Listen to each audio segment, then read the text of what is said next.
No sia board mama me mamu nyina adwo me akwa abado ba Adom TV no sia kase so ene nwumre nsam asie na braso sa me de bro sa Adom TV kase nsam no doso ne etodwa wo mu bi ya wo betini ene mampani ede ato de nsam ahodo akwakoto dwa e wo mra hyebedwa fiem ne kokuma e wo ho no mu hunu ne sane nsam na wo de betu dwa no de enye no ene ekoso wo mamu ye de mu nsam no ebebramo Gasalt Municipal Security Council no so actually enipa miensa bi a wo tu anwea wo ma wo mo ekwan e wo bom e won kan ha eno ne nsem bi apomodin adwadie agokansi obi man so e de enigede nam de bro sa Adom TV kase oba Facebook/Adom TV a kase no ho Go TV 176 Adom TV ho DSTV 280 enwumre mi ameso mo midin afia amankwa tamaklo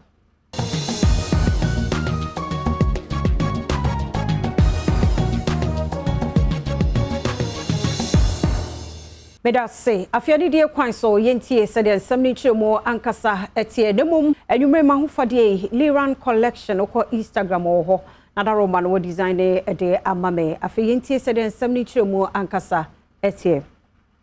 Mampani adodanko akufo adode ato NDC ne MPP amanyoko no enim sesebe na kabimmin kabia mamu obegina ne na so wo my Ghana mu no amanyoko emienu ebedimo akotene yie papa ene woni Ghana fo di nkomo ebo Ghana ho da road kire ye sede wachechira kodro ene baabi opese kodro Adom TV etwaso Ghana mampanyi na nadanko akufo ado ekasa ene odi tu dwase na nsan die ebiman kabomko ECOWAS empempi no kasea enenam amawodo so nyina owomu esanse aman miensa ena abantugo asore ewo man no emu I cannot purport to speak about the state of the nation without addressing some critical governance issues that have featured in recent public discussions. Certain elements have attempted to advocate coup d'etats as the answer to the problems of the nation. We came through a long and tortuous journey to arrive at today's consensus on a multi-party democracy. But the last 29 years of our Fourth Republic have shown that this has been the most productive period since our independence. Enwechi osaka de to aso say Ghana entimi ente ne ho nko emfa asomdwie ene peripere yo enya adwuma wabra wono atwa ne ho ahia mentimi ho ase ena asore ewo wo man mu ne senti ewo so man mu ne nyina ekabomu na abiman kabom konso esore de nhihye gu akwan mu sebayi a ku ahodo asore ewo Guinea Burkina Faso ne Mali ne nyina no obetimi aso ano. It might also be well that coup d'etats have re-entered our discourse because of the turmoil in our neighborhood. The West African region is suddenly back in the international news headlines for all the wrong reasons. We're back again as the region of political instability and the place for coups. Long and bitter experience led ECOWAS to its current stance of zero intolerance for military coups. We in Ghana know the cost of instability. It leads to the exodus of our artisans and professionals and the emptying of teachers from our schools. Mampanyini HVC ebiman kabomko ECOWAS ya wodi animu no oye de betimi bia sebayi akabimam kabia mamu ebesan akọ enkura wodo yiso ebiem. Today, at every traffic light junction in our big towns and cities, you can see the results of instability in our neighborhood with the influx of refugees into our country. We should be unapologetic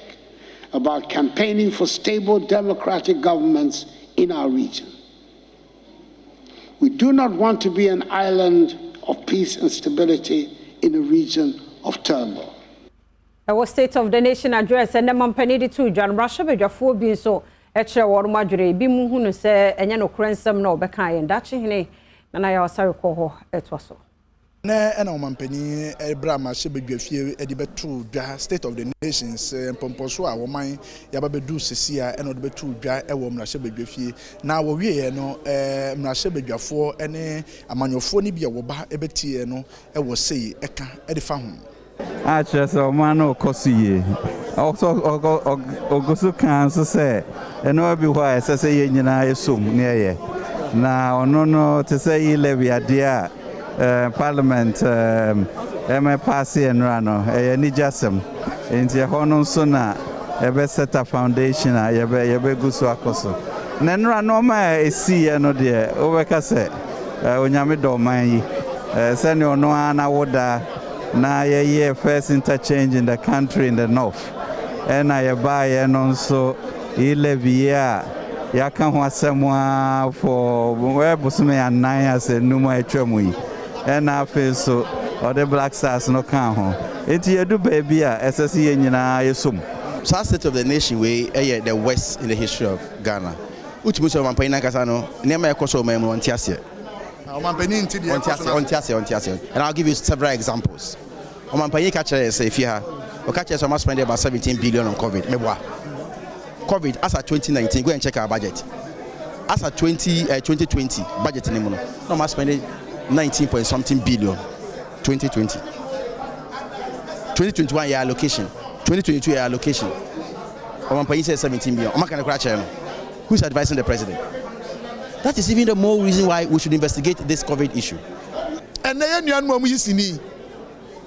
Also, I say, Papa, she 1 and 2. Woman, your baby crunch here. I buy a suku day being sida 75% completion. I Kumasia and I create a social sunitra or see how I see even Chinese movie Ukrainian baby and Krabba who are friend Ghana Chinese. Ah, which is that almost young what the India Kumasia Nina. I buy where to me a bit. Unfortunately, sir, I'm more share more and from Bodino. President, some more can say, buy where you come, Bruno, on Bofupa. If we say body for Munsanke, body. Mansinumu no mampanya ko faro bae 1 inch of road kura wanya honorable se fi body nya ye nya kwan bia o 1 inch se fi body for hwe ye nyi kwan ya de kota agu even 100 meters say from here to that point ya gu sukota e bi ni mansinumu honorable na say o mo fidi area say en twantros se fi body mansinumu nya ye nya kwan ba kokura. Me say even 50 meters kura yengu ikota woso na am say nana ansemo be kan nyina no omo misredi no efem da che hene nana yawo asante Adom TV amani boni data controllers bese 251 de one more adihwamo say one any data protection commission for no ebeye adwumantu wo mo aga fa kwan bi so and one more ye wa adwuma say nipa 251 in ye tabri won ko attorney general atna ye na wasan hwehwe we ya data protection commission for ye no faso e benya wo so ye 1.5 million cedis. Adom TV etwaso Data Protection Commission impenifo ene bo anan eko Director of Public Prosecution asoye ye no ehye Attorney General asoye no ase senti awoko ho ene se wo pese wo hyase ede emrakwan so eje Ghana cedi opepe baako ene achiripo num bia data controllers ahenu ene aduonum baako wono mu ND Data Protection Act 2012 Act 843 no eso no eho Executive Director ya woda commission ya no ene Patricia Edusipoku no ne Adom kase twetwe nkomo wabra wonhia mudie no ekwa wiye enne yani aban adwuma yetu yesi wo se yemo ankrakra honsem ho ban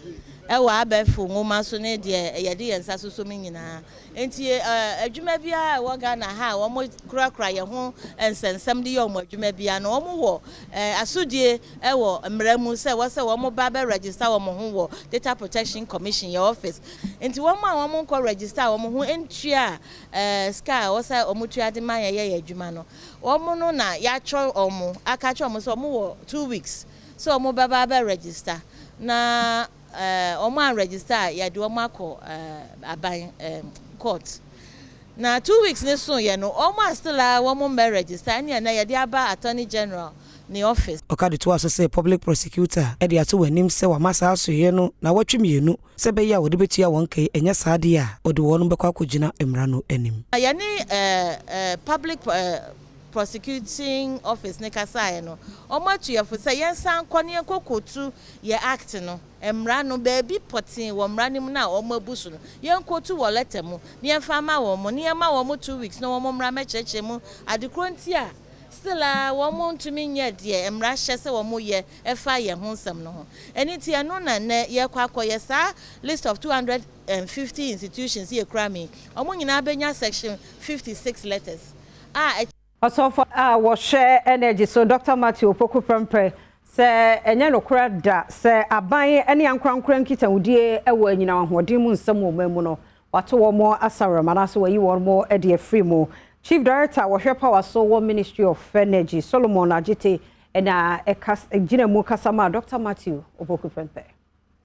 Enam se na aban no pese kane ho nsensem ejinenti no aban no ede nhyehyeye egu akwan mu ema aban no ekofa PDS eba oman mu se wo mo emra emeboa Electricity Company of Ghana ye ECG ejumakuo no na bra PDS ebepie mu ewo oman mu ha no enam so ema nsensem bebre na epie mu ema PDS esan etwe ne ho afri contract ni na we no so afo hwe enyinamu ahoden ho nsensem so Matthew Opoku Prempeh ede abetu dwa se enya de a aban no ewe fi se wo de private sector partnership ebeba na wabeboa ECG ejumakuo no eye Director of Power Solomon Agite a ono no wo asoye hwe enyinamu ahoden ensen eso ene de sansem we etudwa ede ma osoafo abra no won pa mfidie bi a wato ne din se Geographic Information System no ene ebeboa ECG ejuma no amane tumpon.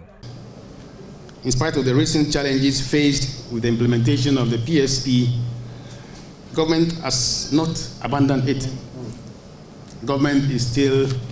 considering other options that will make ECG run better, and is therefore looking at a phased approach of the PSP, commencing with the retail end of the electricity distribution business. It is our expectation that when the commercial and collection losses have improved significantly, PSP will then target other segments of power distribution. Sa infidie ya watu ni din se Geographic Information System ya GIS a ebeboa ECG ama wono etimi edi woni djuma eye no Ghana Power Compact Program no na hye mida ase na di sika botini $8.5 million ehye sa infidie opening power no da ICT ano ewo ECG ahin owusu efriye ne Adom TV etwetwe nkomofa emfaso a Ghana ebenya ewo sa infidie ya won mo ede abase won ne de beboa ECG djumakuo no ansa na Dumedie se ye wia ansa na customer no kra be frɛ wo a kyerɛ wo se me wo light ana se mini light no ye nim customer no se ha no free fee na transformer we ani ye de serve no inti obefrɛ no ne ye nim dada inti boa ye ma ye hu ye customers ni ekwan a ye befa so nso a ye betimi asom a serve ye customers ni ye ECOWAS Commission ya omoshe energy ene mines so eye commissioner na mu ye Sidiku Duaka dane wodi atudwa se ECOWAS Commission won botaye nyina ene sa mantamu anyina mahodene ebeye ade ebedi akotene ewo ye ne ye ntama July ana January 2023 mu ene wo mo hwesa san hye we no ebetumi abaso Adom kase etwaso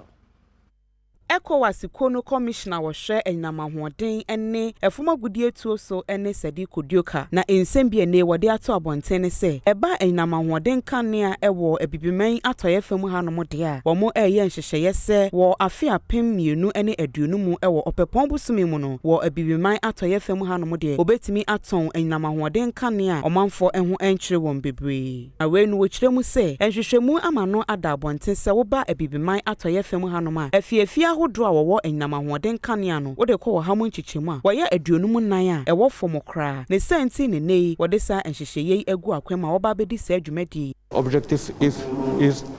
to create what we call a regional electricity market. Normally, by next year in January, we can sell and buy energy. For example, an energy used in Ghana can be perhaps generated from Senegal, and also an energy used in the Gambia perhaps is generated from Ghana. Is what we want in the region in this. Na wokɔ asoyɛ a wɔhwɛ enyinamahoɔden so a wɔn Chief Director wɔde ensem bi atudwa ɛwɔ dwumadie no ase a wɔde to Adom kaseɛ animu sɛ we've revised the energy policy and we're trying to roll it out now to cabinet so that it will reflect the changing trends in the industry, so that we have up-to-date and current situation in the energy sector in this country. For instance, in 2010, before 2010, when they were writing the 2010 policy, gas was not a key factor in this country. Today, not only in Ghana, but in the world, the key energy source or fuel for energy is gas. and not petrol. Adom TV kase na ubi social na meje nkrato e de wa chire do so ye ba e beto so.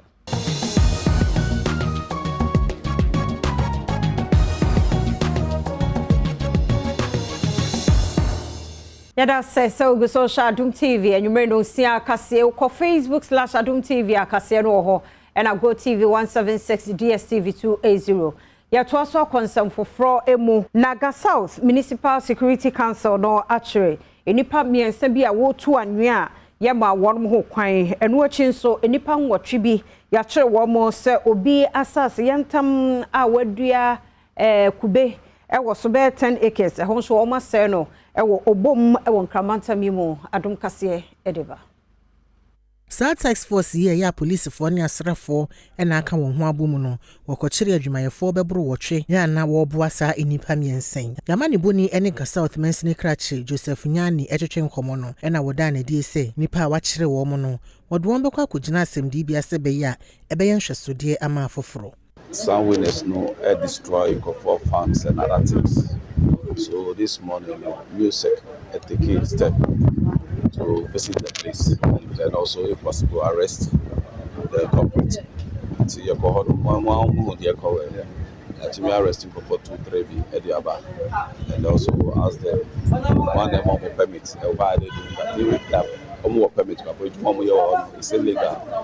to atmosphere. Destroy people's farm and other things. It's not in order. Sadia wokoye na emu no police for echre enipa no mu a wonom so aye tax force a we free and sa we madu agiri mensini ni mu na botayenti a wo kire wonom no Joseph Nyani asan so achire. Yeah, believe says some adultery. They have no business in Greater Accra. They have no business in Greater Accra. Where carry the word on vote to Aba and Eastern region. On vote in no Greater Accra region. You have an assembly member in that area. So LINO actually clearly said that place no Fanchiko Ega South Municipality. Until we see no reason why some adultery for Beba Hodomo Abeji conveyance ever Hodomo. Assembly members are one potemo tax force ekoye adwuma no de to just say one mo wotu anua ene abo e wo no potemo honomo no wotete o manfo wotem potemo honomo pa the sense Mamento akase no so na big adwumakuo kase a ewiase nyina ba stationery pencil ne pen no ne ade a won di ho akotene pa na won dwumade de to so mienu eye art challenge ya this year na fiwe mo wo mo aye ne Kid Junior Art no won mo pa ho ntoma Adom TV kase akoho sede nhwehwe ne tie no yeto so. Big Kids Junior Art Master Challenge akensia etoso mienu a wada no adie no wonom hwe ne mu kwan se adesuafo a wonfie no efri enum edikosi dunsia ya wonom ewo schools ahodo a ewo man mu ene de won ho ebehye mu bie afia akensi no eti eda so ene my environment my world ne bota nyina ene se obetete nkoda ama wonom ehunu ne enti ehun hia se mpotemu a wote no obedi honom ni Joel KWAWU ene ye brand manager ewo Big West Africa and Central wachira akensi ne mu we believe that art should be part of the education of kids and should be a key point of the education. This year we have 35 schools across the entire Ghana, split among the Ashanti region and Accra. In the process for participation is very simple. We display some worksheets to the different schools depending on the number of schools we have in the number of students we have in a different school, and every student who wants to participate to these competitions can participate. There is no particular criteria for the participation. Just the willing to participate is enough. Ya ofosusa fori eye sculptor ene artist na wono so gidi ye pa se enkwada suso ya na se wotete wonom ema wo hu se de wo beye ata betimi ewura wo mu ama nwadoma chede atumi apie yie na mofra no woye mofra sa amri ni mu na hu sa de no wo mu pa ndi yen na yetumi hu sa nti beka ono no ye company a opese ebia wotone niama ana se edumi bi ofele so botumi boa no se yentimi amfa yen tama mo tama no ya anye nia wo ye na wo hwa enkodi ba bia beka ntia ne wo ye ne so yenso ne wo bia e beboa no bia e beboa Assistant Programs Manager ewo Environmental Protection Agency Vida Kwache eko dwumade na sibia ono so de nsem sei etudwa what starting in Kolam Kitty the environmental passion for environment esho mumuno they will grow with it.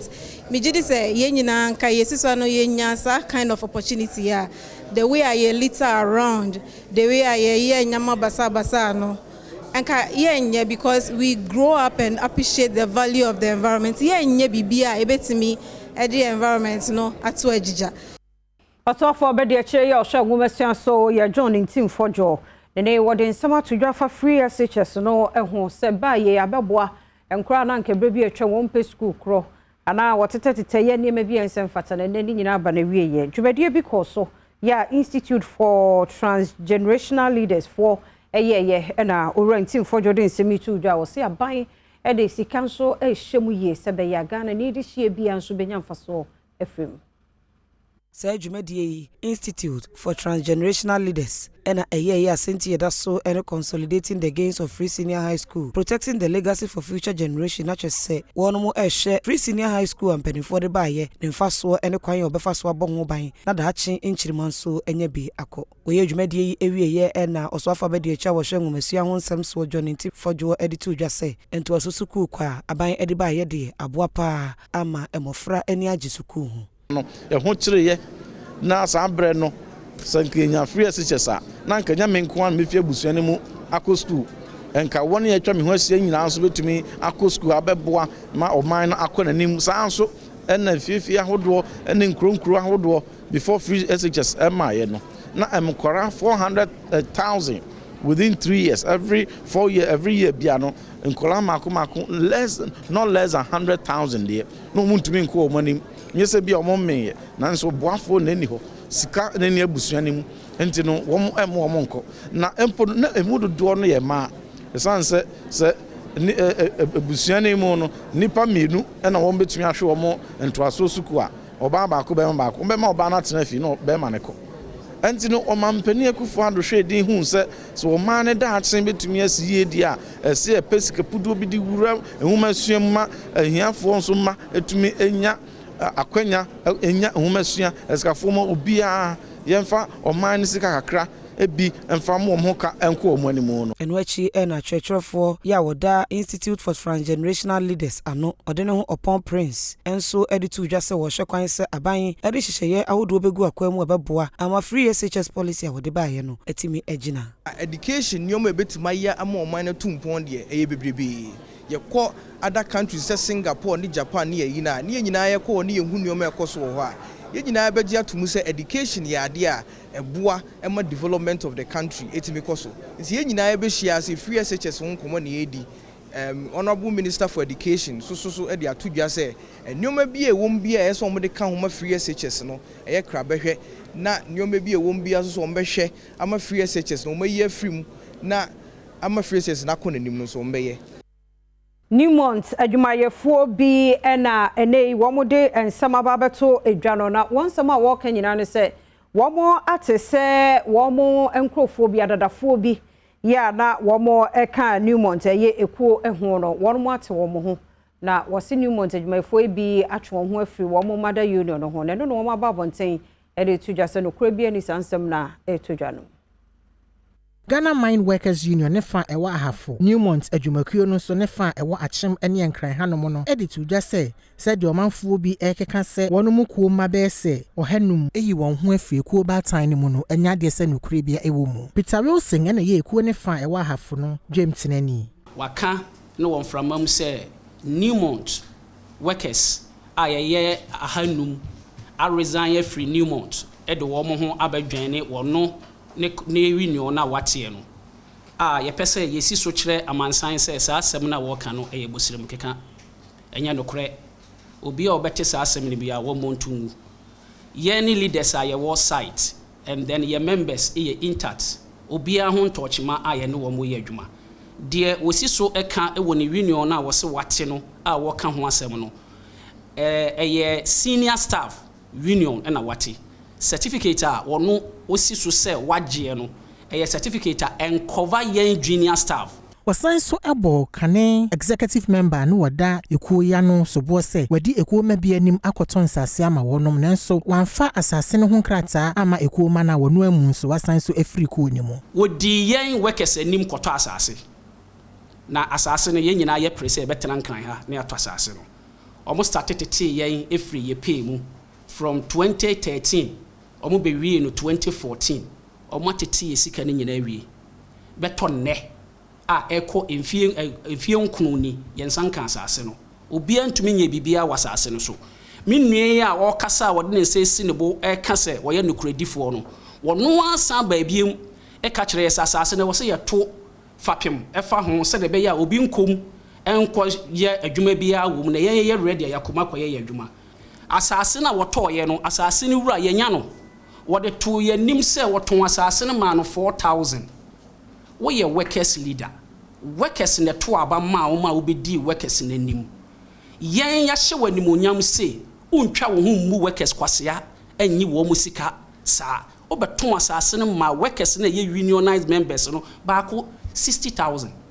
6,000 Ghana cedis. Mamento akasia no so na make say fisheries ministry na fisheries commission no womo enyina badwen kromo ayene se busumi mienu de ye beto eponimo na jamu na satimi enyine kama biem June busumi de di kan no ene wono ehhase afiri Adom kase etoso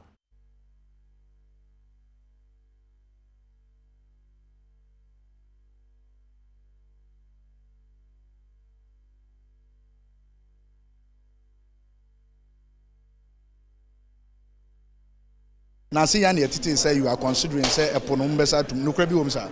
me pa twan ye besa tum the ministry not take a decision da ben apofo mo hwe ye na wie da ben na mo tum. Oh, last year no ye tum from the 1st of July to 2nd of to 31st of August. Now ye no 2 months. 1 month for the artisanal and semi-industrial for no. And now trawlers for observe for 2 months. Tinyame Adom July ni be to 1st day of July. Now ye biama artisanal for no 31st July. But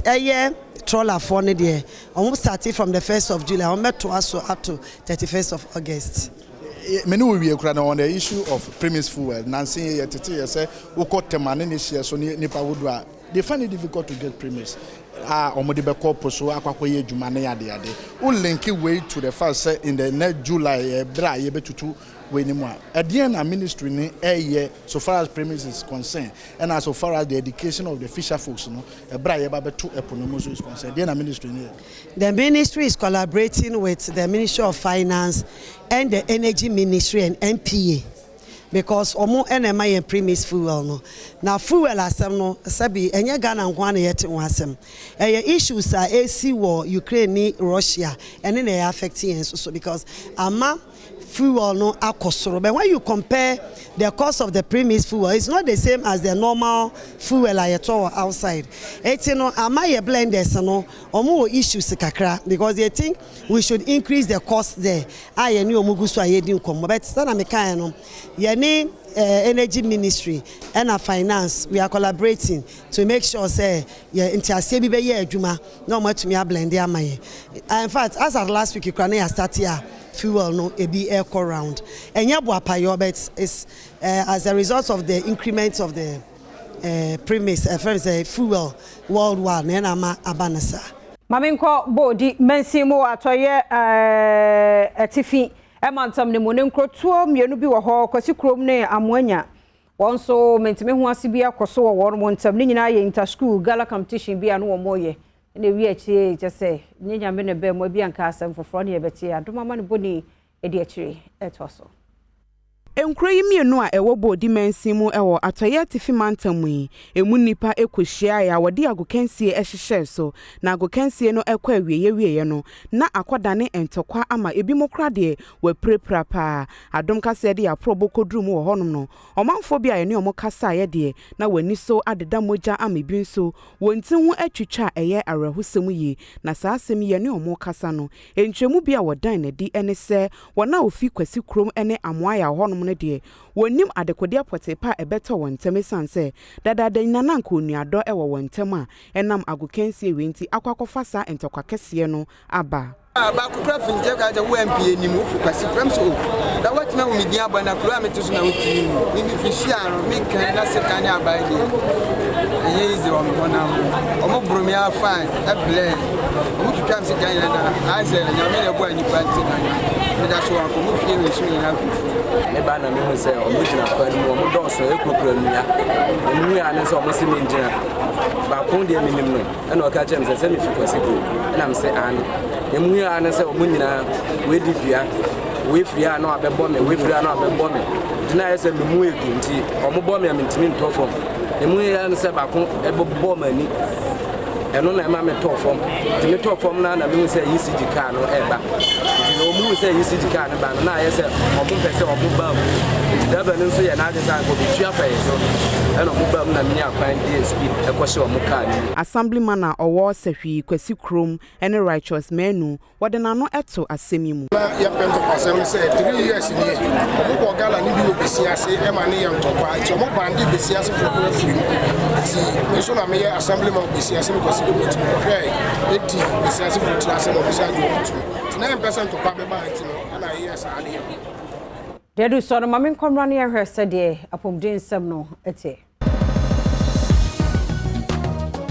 Era se ye hwese de apomdin sem no ete ne mampani adanko akufo ado komra so bedwa fiem ebu o mai hu nkonta akere ye no okasa de efa agenda 111 no eho ne no waka de asisi dua se nyame ya adomo a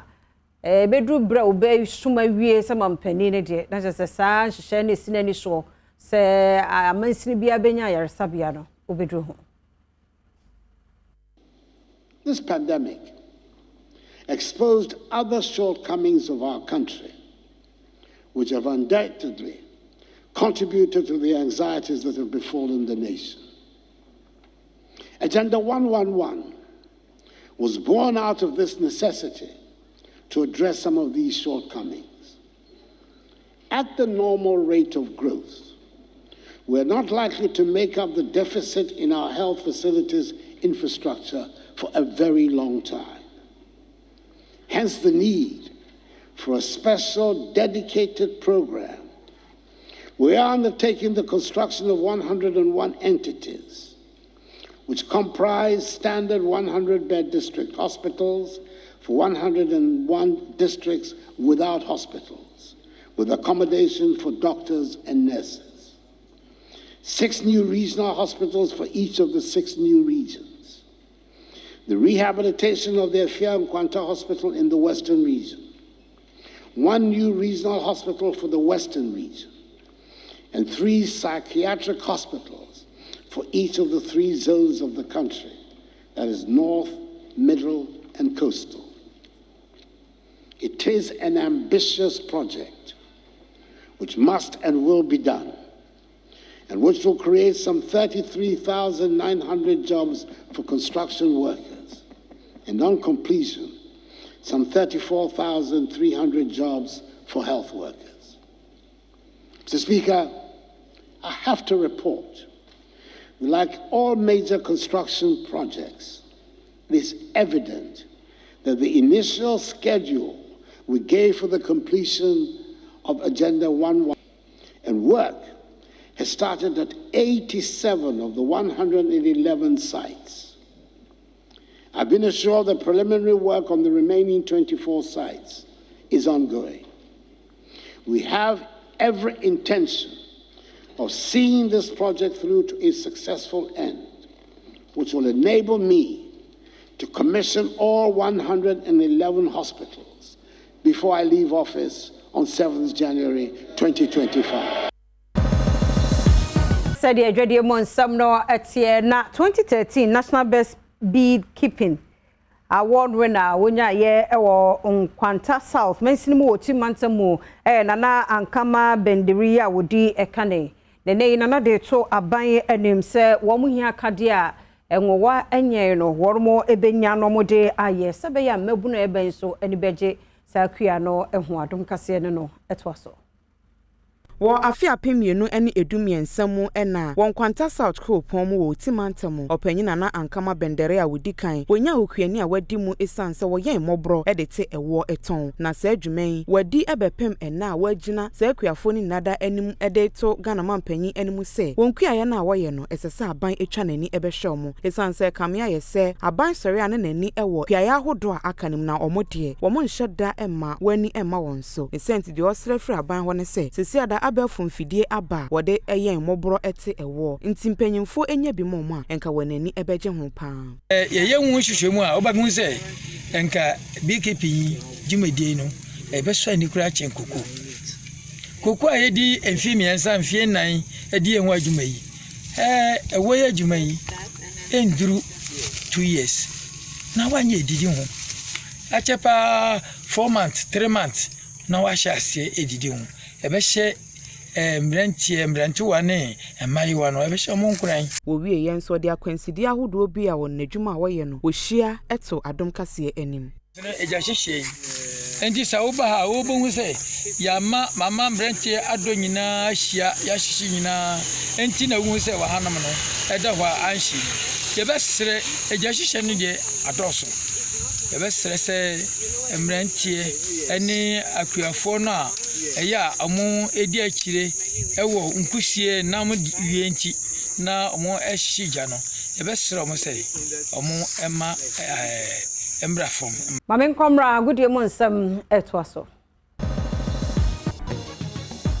afemedia wo kensi nsam pan sa kan sa to akase ebo no so dia ma medin de Enoch Kwasi Wolanyo Wallace agudie catch back pe the only nomenclature the professor's degree in sports afi yankuma na ese Ghana mampanya nei eton Sunday frame ranti academy the senior national soccer team Black Stars of Ghana wo mo ekopie na catch no nkoma wo de tu dwan ditu pa na asem wo kan se coach Anidini Otuado kebeya Ghana Football Association fo pen fo hwe so na yamane nto na dwumedie no so na mo ama Black Stars enyina na entintim.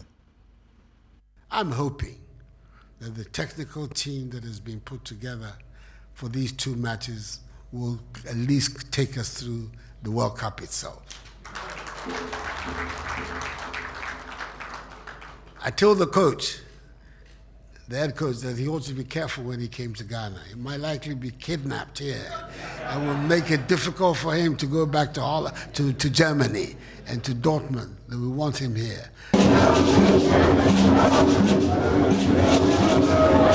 Make sure that the team stays together at least until Qatar. Then afterwards we can take the long-term decisions. The reason is that a situation whereby Arsenal, Tottenham and everybody is together in one arrangement. That's a formidable arrangement. Tottenham is very well represented here, both here and here. Nti Ghana mampena na do down kwakufu ado na tene kan so de ne komo 18 seja no wo san hihye mu na so coach Otuado so de ne komo 18 san ba se hwe ne dwumadi a odini de ogide pass CK akono ene Milovan River komo dwumadi a omudi no ana ne wato so na boa ema ne ma 18 kwa de ma ne tina sibo bi dia wo san de ma san penfu so. Furthermore, I would like to say, I said it to some of the press members already,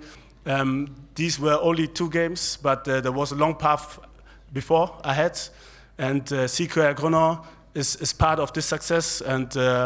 as well as Milovan Rajovac.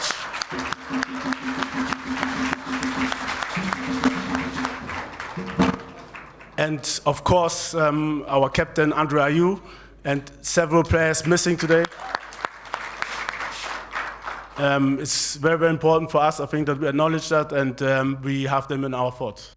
The coach Otuado say one head does not go into council. Tikuron kwejina ojidi passe sampenfu aboa emaniama etia koyi ediama ono so eto so dia konanim. Yemfa ni nchirem e Ghana Premier League week 22 ene matches ni between South of Dreams Football Club 0, Beche United 0, Aduana Stars 1, Lagos City 1, na Fibrecum Chelsea 0, House of Folk 0, na Great Olympics 2, Wafa 2, na Ashanti Go Football Club 4, RTU 0, Elimina Sharks 2, and 11 Wonders 0. Yami adom na bibia metwem ehum ni ahambia ntu a na je so chena matches na Santos so Accra Lions en Kranjata, Omni Gold Stars the Beche Asia Kanafe so Ashanti Kumasi Asante Kotoko woman Karela United the Beboso Media Sporting Club any Kumasi can fight her and so at the betting time so now for my Sebia Yama Ebitian Sakuye at the Amom Tiwi and then Komoka Kenen and so Medebrel our can see within the Professor Ikiwalas a good catch back up and I'm Jinemu at this Sanchez who Kate Febro Yamyatoma or Channel Parker cried their chef for Tommy Besson Yadiaba now who's sending Yama ACL Koso the act of being a good guest to now to say good evening.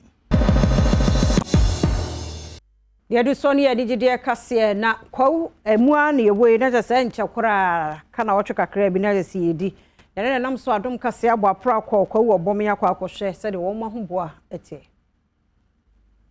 bam and this already yaba a ye behwe se de KWAWU Easter on preparation koso if you ha ye behwe se sabre hotels ayema ana se oba benya ba bia da na kwan wo ho na se kwan wo ho a eye sei na yeje abusuafo no sabre yaba ye bon komo ne ni omo awo ha adi nkomo preparation na wo se ye gusa enti sei ade na mo ye no wa hai okay say no ye I say the ba bia pesenka ye ne special we senka nkrofo ba although e be block other side na wanya entrance fi ho ewura ha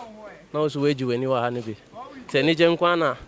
ekoso wa ha anya bibia enti ba ya mo ye mu wi a ebe wo forever na asemo ye ne temporary one na mo de di KWAWU Easter okay the KWAWU Easter no pe a temporary one as time goes on na ye tutu ye wi bibia na ye tutu na ti ede na mo ye no wa ha say bibia papa koso ye baby sports around bibia koso just never be entertainment ahodo be na ebe koso abaso ha tini nyina guso ayo around to be based paper say part on function ho so no be ma be gineni ska dey say e depend wa na woni say obotom tie ukrom be oda say no obotom ntino wa hu say obotom tie no ho den tie no aba enjoy life because he stay there be there pa you be so ache ma hu say fie bebre ho ya painting na de mu fie mu painting ye edi na say na afi no ma painting shemu di ache pa na entina ma innovation bebre ye koso e wo ha na ache painting di ache all festivals inti ye set up de bia ye wo no bibia no speed na ya ba ha na ya ye no inti is mainly for the Easter festival inti Easter ni duru ho no obi ba e de na be koso say na e be tie is an event bar pub to come and party me nyina no so na Adom TV kase ye fancy here anti KWAWU no na say wo de wo ho bo multimedia Adom a na so wakọ ho asomdwe medidi afia amankwa tamakula de pa bi chie ne nkwa wo yemu a kase foforo beba